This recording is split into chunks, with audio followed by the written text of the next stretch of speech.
Big. How many pages? Big font. It's big font. 20, 30 pages. I went through her whole life. From the time she was born. Month by month. I'll let Margie go. I'll go, and then you do your spiel. I'll do my shtick after you're all done. And these cards are. You say whatever. I'm so happy. I have no idea how much joy brings me. Well, Nor do.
Two.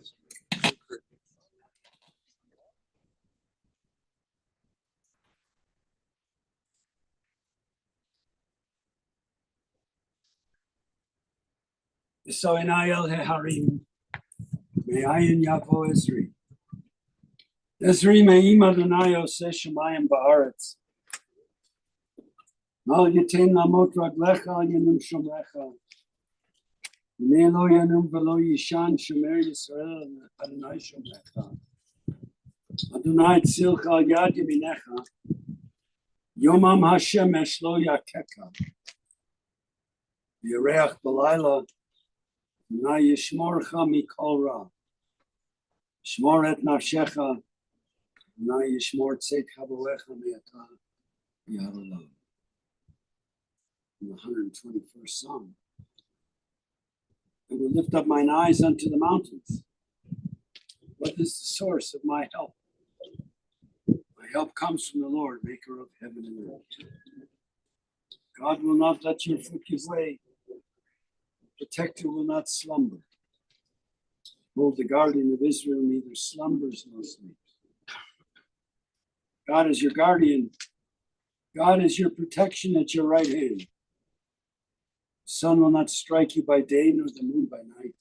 The Lord will keep you from all evil. He will keep your soul. The Lord will guard you going out and your coming in. From this time forth and forevermore. Eloheinu v'Elohei Avotenu, our God and God of all generations. Thou governest all things with infinite wisdom and mercy. You guidest the destinies of all of humankind. As a parent have you loved us and showered your blessings upon us. Therefore we shall not murmur even when sorrow befalls us. But with humility and unfaltering trust, we shall accept your decrees. In joy and in sorrow alike, we praise your goodness and acknowledge your justice. We remember that we are but strangers upon earth. Like a shadow, our life flees away. Help us, O God, so to walk in your sight. When the few years of our earthly pilgrimage are ended, we may be ready to meet our end with tranquil mind. To thee we look for comfort and strength. One of our beloved is taken from us, and a link is broken in the chain of love which binds us together.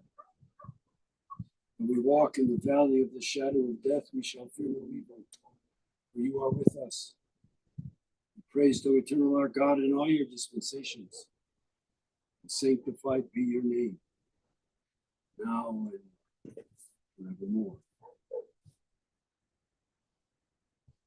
I'd like now to call upon Margie Cohen, who wants to share some thoughts.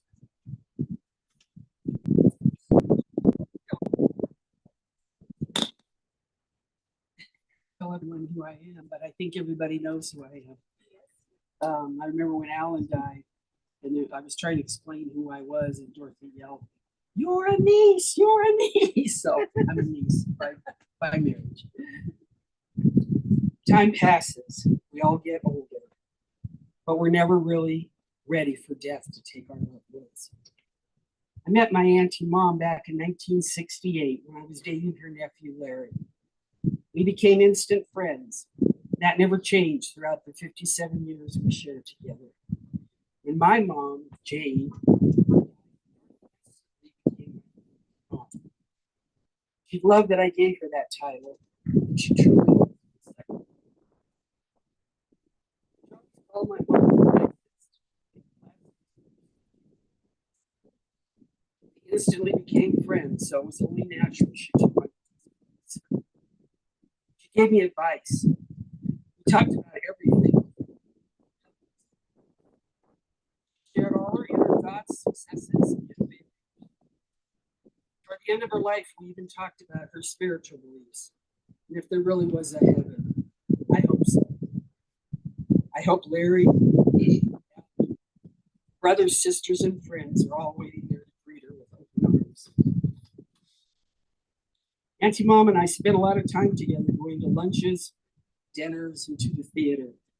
Sometimes we just sat in her living room and talked and cried many times about life's challenges. But I get to the end of this before I start crying. She was quickly accepted into my family and became my son Jeremy's godmother. She attended all the baby showers, holidays, and family events. Everyone wanted her there because she was so outgoing, loving, smart, and funny. She could pick up any conversation, and within minutes, they became friends. Larry, Dorothy, and I spent many evenings playing table and card games. Did I say she was smart and oh so competitive? I only remember a few times that Larry beat her in Big Bottle or Scrabble. Just like that, she was questioning his words and looking them up in the dictionary. Of course, she used very long and sophisticated words that we never heard of. So out came the dictionary again. Auntie Mom was always bragging that no one could ever beat her.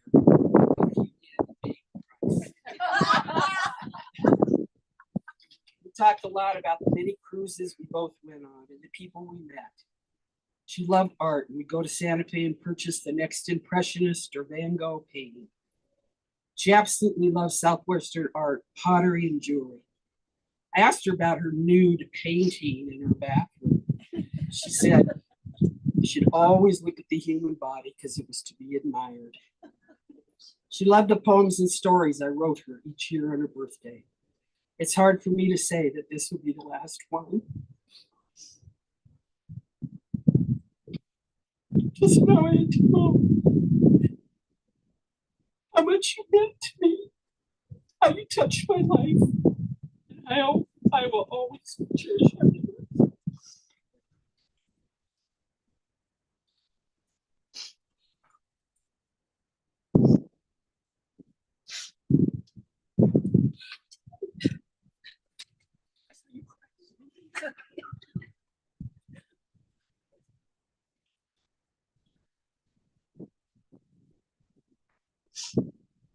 Words of the 23rd Psalm are often used at moments like this. Most of us know it, heard it before. I say, well, we use it because it says, yea, though I walk through the valley of the shadow of death. Remember when I was in rabbinical school, which was a long time ago. I remember one of my professors trying to share something with us about the motivations of King David, who is the author of the book of Psalms. What did he mean when he said, yea, though I walk through the valley of the shadow of death? And I think it's true. David was trying to give advice to families, to friends, people who remember a loved one. Trying to say to them, you have to walk through that valley of the shadow of death. There's no easy way to do it. Sometimes it's filled with memories. Sometimes it's filled with pain. Sometimes it's filled with fulfillments. We know that. But you have to walk through it. And as mourners, there's no easy way to get through that time. So I'm going to read the poem. I'm going to read the psalm in Hebrew. And those of you who want to read it in English or say it in English with me, please feel free to do so. We've read the Hebrew. Adonai roi lo echsor.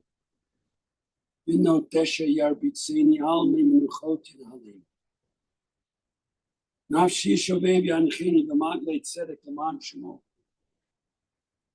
גם כי אלך בגץ המוות, לא ירא רע כי אתה עמדי, שבטך ומשענתך המה ינחמו. תערוך לפני שוכן נגד צורריי, ושענת בשמן ראשי כוסי רוויה. אך טוב וחסד ירדפוני כל ימי חיי. ישבתי בבית אדוני, לא ברכב. The Lord is my shepherd, I shall not want. me to lie down in green pastures. He leadeth me beside the still waters. Restoreth my soul. Guideth me in straight paths for his name's sake.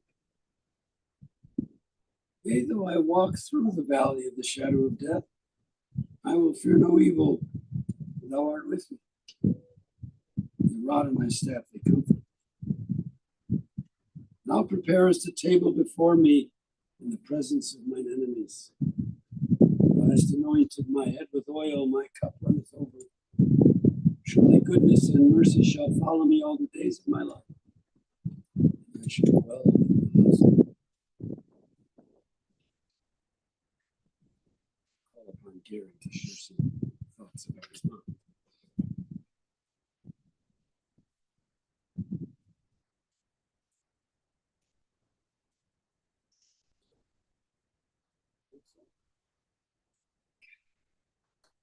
I tried to do a Reader's Digest version, but it was very difficult. We gather not to just mourn the passing of my mother, Dorothy, but to celebrate the incredible life she lived over nearly a full century. 97 years. She would have been 98 next month, 24th. She saw a world transformed before her eyes, wars, inventions, revolutions. And through it all, she remained something rare and beautiful, a constant rock. She's the last of the generation of her family. The youngest child of milk and birth pastoral immigrants who crossed oceans from Russia to build a new life in America. She grew up with a fierce independence and a love of learning stitched into her bones. Her brother Irving, her sisters Mary and Evelyn are all gone now. And with her passing, it feels like an entire chapter of our family story is gently closing. And with her passing, it feels like an entire chapter of our family story gently closing. It made me reflect deeply, not on just her life, but on all of ours. How fleeting it all is, how fragile and how sacred. I think back to when I was young and when our family gathered like clockwork around our patriarchs, Bubby and Papa. Back then, family wasn't just a word, it was an order.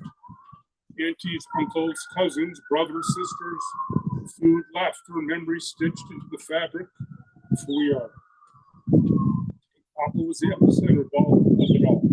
Outrageous humor and pranks. Stuffing papers in the toes of people's shoes. Carrots in his ears when the house got too loud. Dumping silverware into people's purses. He was chaos.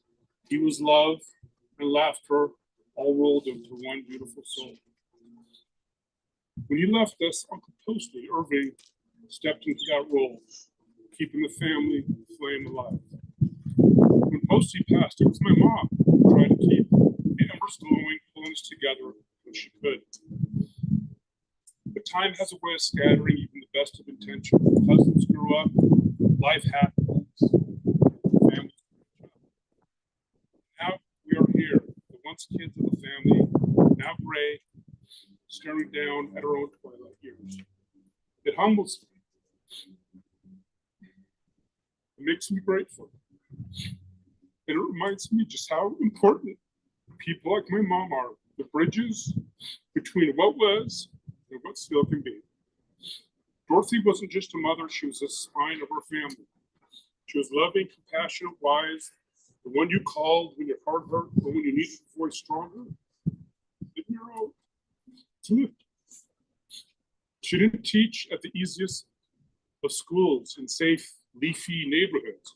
She went straight into the trenches, into the projects, into the poverty, into broken places where little kids wore sneakers 3 sizes too big and ate what they could find. She loved those kids. She believed in them. She gave them something many of them didn't have anywhere else: dignity, compassion, and hope.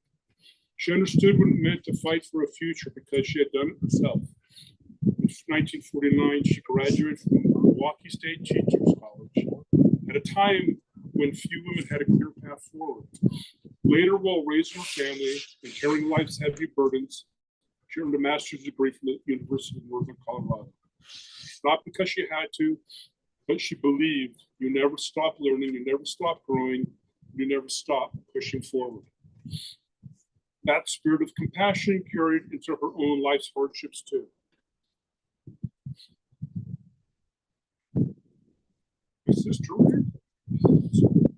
My sister Randy suffered a devastating mental collapse at age 18, diagnosed with schizophrenia, a time when understanding was cruelly limited. My mom, my amazing mom, carried the weight of that heartbreak for 42 years. She bore it with love, she bore it with sadness. She made sure Randy was safe, she was cared for, and was loved.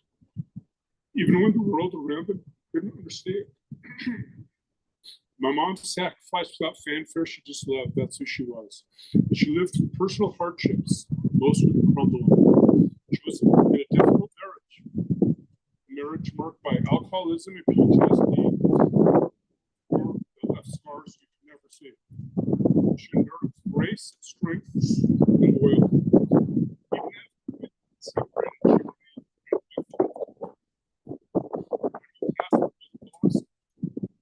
watching a flower late season, lighter, freer, and softer. It was a beautiful thing to witness. But long before that, she had already found ways to bring beauty. She traveled the world, she painted, she took up tap dancing, performed recitals, laughing at herself with the joy that defined her youth. She found beauty where she could. She shared it with anyone lucky enough to know her. Dorothy wasn't just a mother, she was a spectacular grandmother. Birth of Megan, her daughter, was like a second sunrise. She bragged about Megan like it was a full-time job. Honestly, they got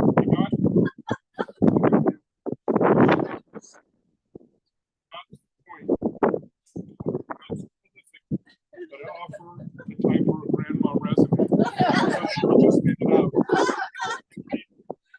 and save her breath. Of course, she refused because talking to people, connecting with people was who she was. Everywhere she went, strangers became friends. I went to play with Dorothy, sat next to her on a bus, stood next to her at the grocery store. At checkout, you would know her life story, Megan's accolades before your ex hit the scanner. She loved people, and people loved her back. She had a mind that stayed sharp longer than most of us could hope for. Jeopardy, forget it. She'd smoke it. Wheel of Fortune, solved puzzles before you could even blink. The New York Times crossword daily, even into her 80s and 90s. She read hundreds of books, devouring them like candy. She played Mahjong Pan in every word game she could find, not just to pass the time, but to live inside the beautiful engine of her mind. Even as dementia slowly tried to dim her light, she stayed defiant. She would beat the staff, it's true, at the assisted living place in games. Everywhere she lived, independent living, assisted living, she left a trail of admirers. But when you met Dorothy, you didn't just meet the person, you met a spirit, you met grace, and you met love. And oh, did she have a sense of humor. Sharp wit, the gleam in her eyes. Maybe it was the papa's prankster blood. Maybe it was my dad's sarcasm. Or maybe just learning to survive 3 generations of smart-ass men like me.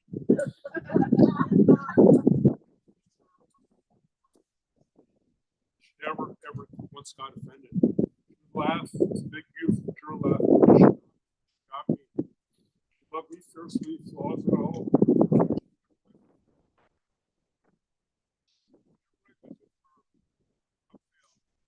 Repeatedly, she'd say, "Have I ever told you recently how much I love you?" She'd tell every nurse, every staff member, and every random person, even strangers at the home, who would greet me. "Oh, you must be Gary, Dorothy's favorite son. She said it so often that it became her final love letter.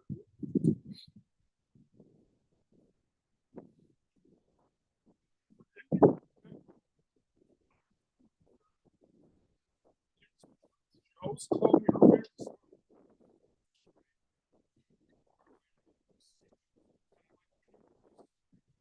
Guy who showed up. But she loved me anyway. God bless her patience.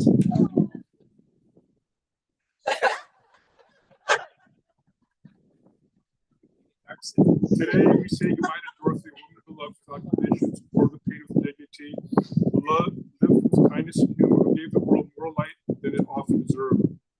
And today the torch passes. It's our turn. Those of us still here to keep the ember burning. Love our families a little harder. To gather when we still can. To honor not just Dorothy's memory, but the spirit she gave us so generously to everyone she touched. My mom didn't live for recognition and applause. She lived for connection, for compassion, for curiosity. Her greatness wasn't loud or flashy. It was quieter, deeper, and more endearing. A reminder that a meaningful life isn't built on perfection, but on perseverance, on love, and showing up for the people you care about day after day. Her life was a tapestry of love, resilience, humor, and wisdom. And though she has left this earth, thread she wove into all of us will never unravel. Thank you, Mom. I love you. Yes. I promise to tell somebody today just how much I love you.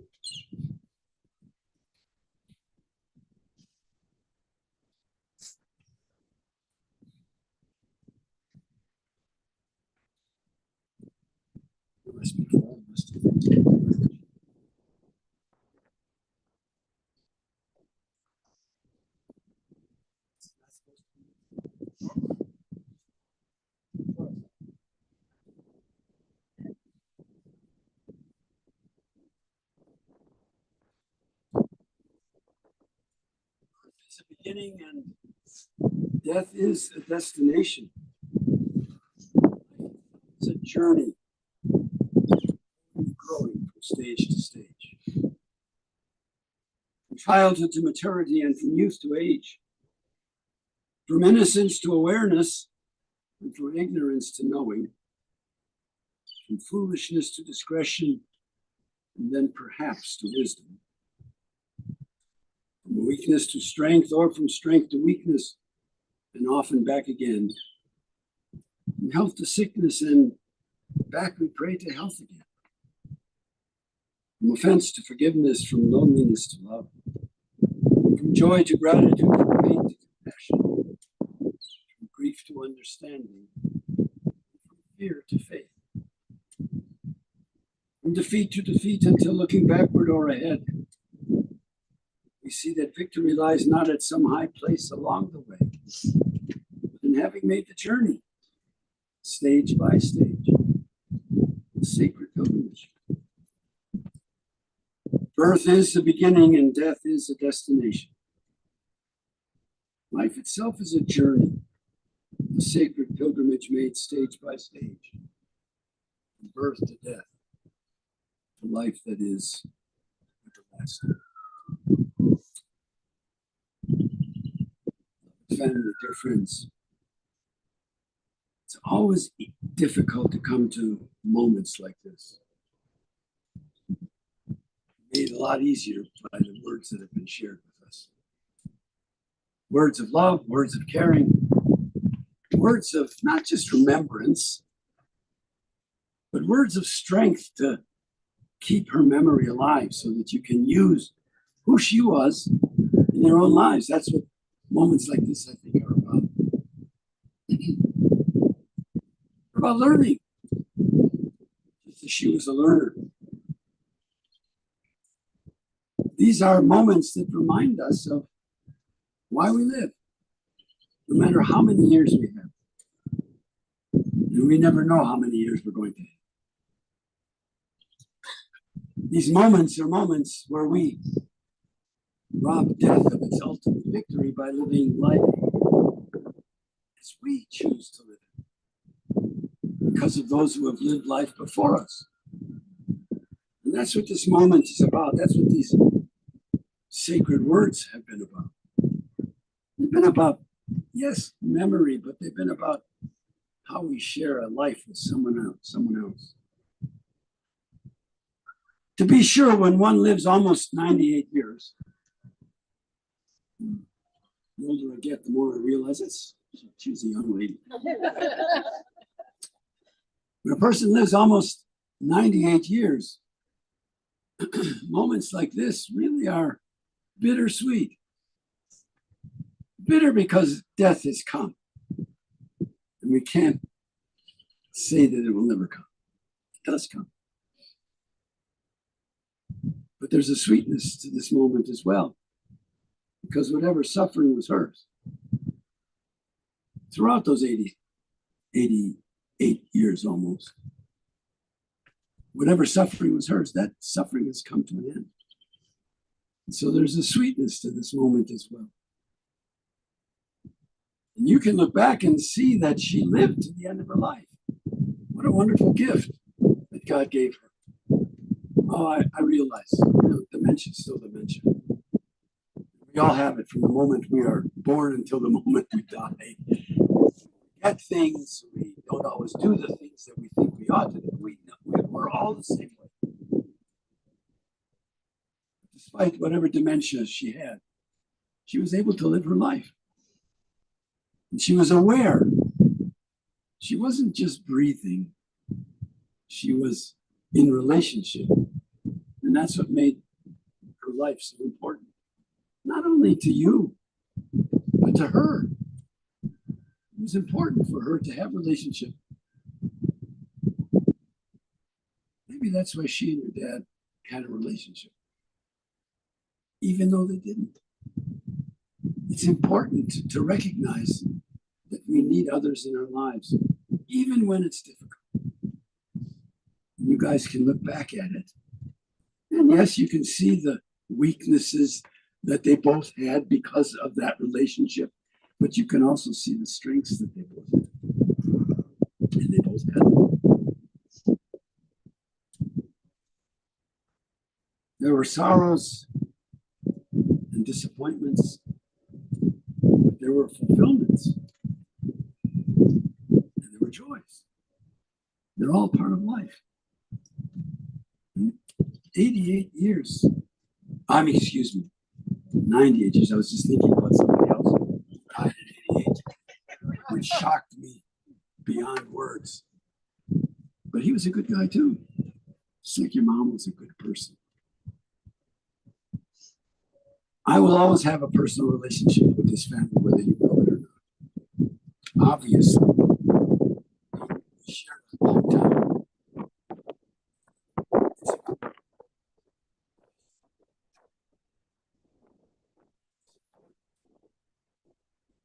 Dad shared with me that long-term relationship with both. And it was a good relationship. I took her here a few times when I first came here because it was important to him. And so I always had this feeling of closeness with Dorothy, always. And yes, she taught Sunday school at the temple, and I was there every Saturday, every Sunday, obviously. But we had a wonderful relationship. And I loved meeting with her, seeing with her. And over the years, she shared a lot of the sadness that was hers, but also the fulfillments that were hers. She didn't see life as only sadness. She understood when there were joys and how those joys should motivate us in the future. So my connection is real with her. And I'm grateful for that. I want to share another part of this life. And the first time that I ever did this, and I'm going to tell you guys, because it was at your dad's funeral. Okay? I remember this. You know, we as rabbis, we come to moments like this, and you know, we've all been here before. And after 55 years, I don't know how many funerals I've done, but we always have things that we want to talk about. There was something that happened at your dad's funeral.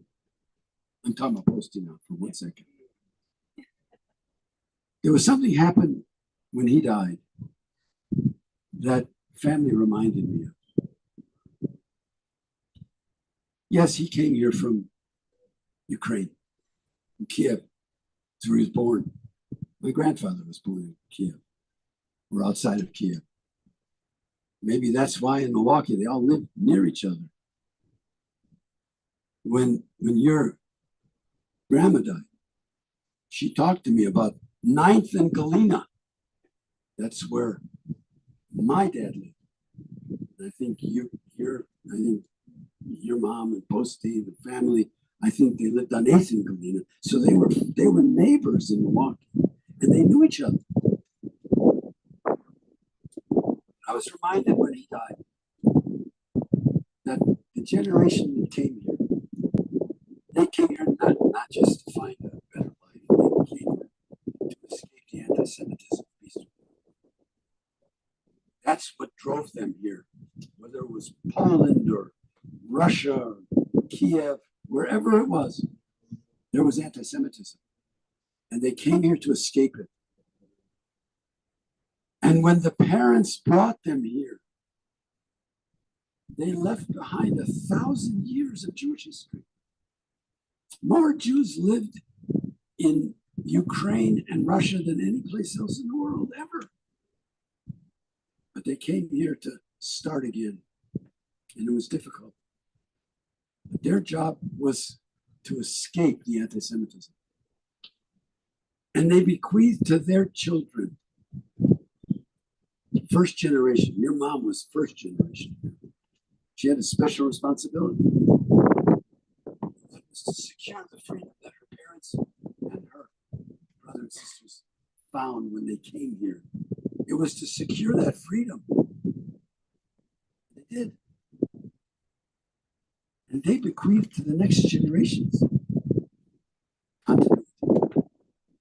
Not to forget. I've used those words 1,000 times when I buried somebody who was first generation because I believe it. It wasn't about getting a master's degree.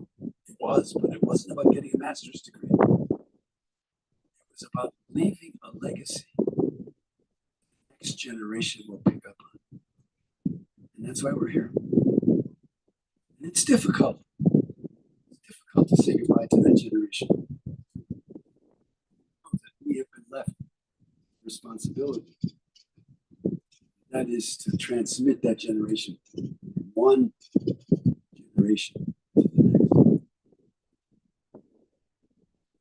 She shared it. She understood it.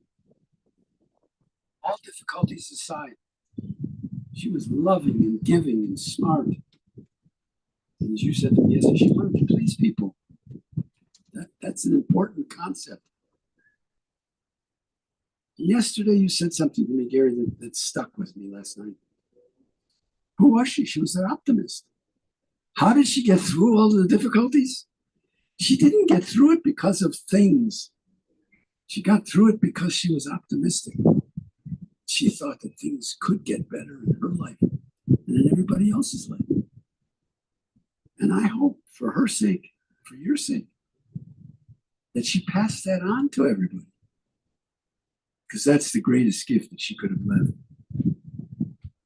Yes, this is a time for remembering. It's also a time for healing. To leave some of that bad stuff behind. And there was bad stuff, but it's not just in her life, it's in all of our lives. And we have to learn to heal, especially for the next generation. To learn about ourselves. How we can serve others. Charlene and Missy.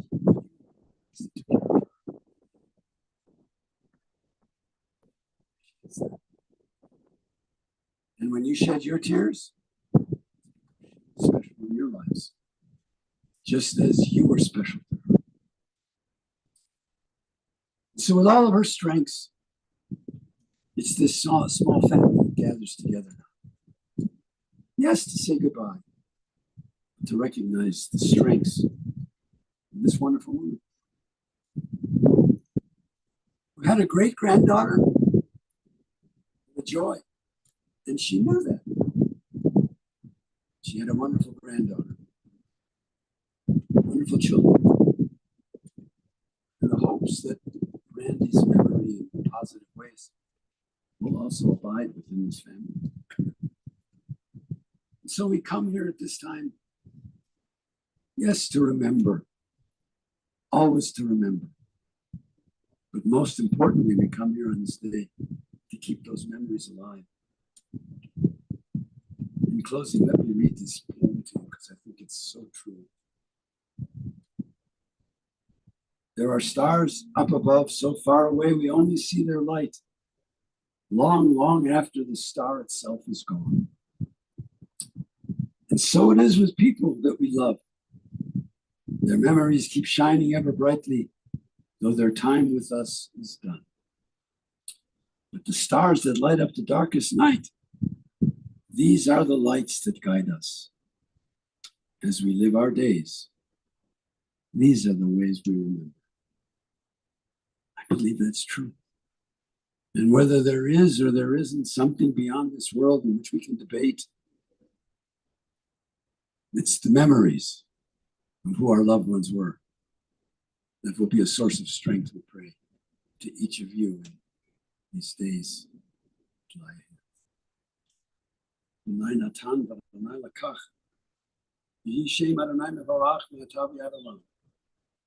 God has given. God has taken away. Praise be the name of God, now and forevermore. Let us all sing together.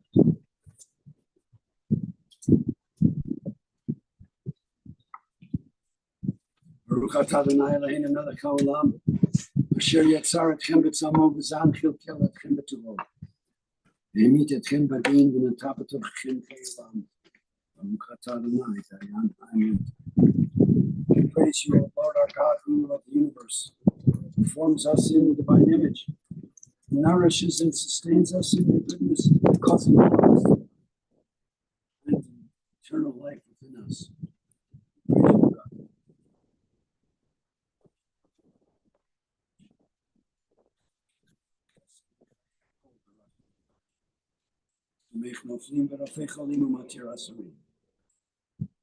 Eternal is your might, O God. All life is your gift. Great is your power to save. With love, you sustain the living. With great compassion, you give life to all. You send help to the falling and healing to the sick, to the captive, and keep faith with those who sleep in the dust. We praise you, O God, who implants eternal life.